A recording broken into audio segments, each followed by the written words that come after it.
নওগাঁ ও নড়াইলে সনাতন ধর্মাবলম্বীদের সবচেয়ে বড় উৎসব শারদীয় দুর্গাপূজা উপলক্ষে ব্যস্ত সময় পার করছেন প্রতিমা কারিগরেরা। নিপুণ হাতে চলছে দেবী দুর্গা, লক্ষ্মী, গণেশ, কার্তিক সহ বিভিন্ন দেবদেবীর প্রতিমায় রং আর সাজসজ্জার কাজ।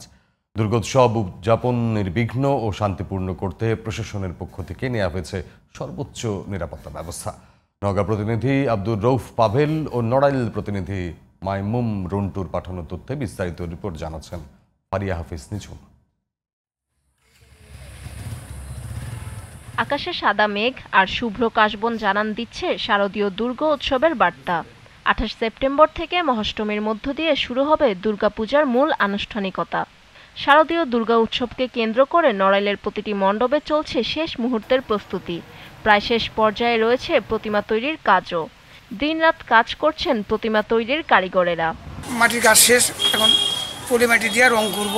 কাজ মোটামুটি আয়ত্তের মধ্যে চলে আসছে।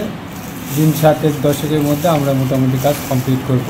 নড়াইল জেলার 3টি উপজেলায় এবছর 539টি মণ্ডপে অনুষ্ঠিত হবে দুর্গাপূজা। আমরা আমাদের প্রত্যেকটা ইউনিয়ন কমিটি, থানা কমিটি, পৌর কমিটির যারা নেতৃবৃন্দ আছে তাদেরকে প্রশাসনের দিক নির্দেশনা দিয়েছি, তারা যেন কঠোরভাবে সেটা বাস্তবায়ন করে, যাতে পুজোতে কোনো প্রকার বিশৃঙ্খলা সৃষ্টি না হয়।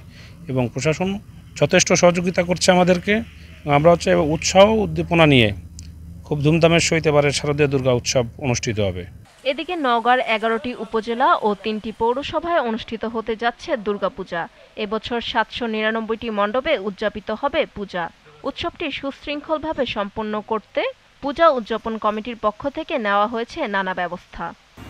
2 অক্টোবর 2025 মহাদশমীর মধ্যে দিয়ে পূজার সমাপ্তি ঘটবে। আমরা আশা করছি এবার পূজা সুষ্ঠু সুন্দরভাবে অনুষ্ঠিত হবে। পূজা উপলক্ষে জেলায় 4 স্তরের নিরাপত্তা ব্যবস্থা গ্রহণ করেছে জেলা পুলিশ।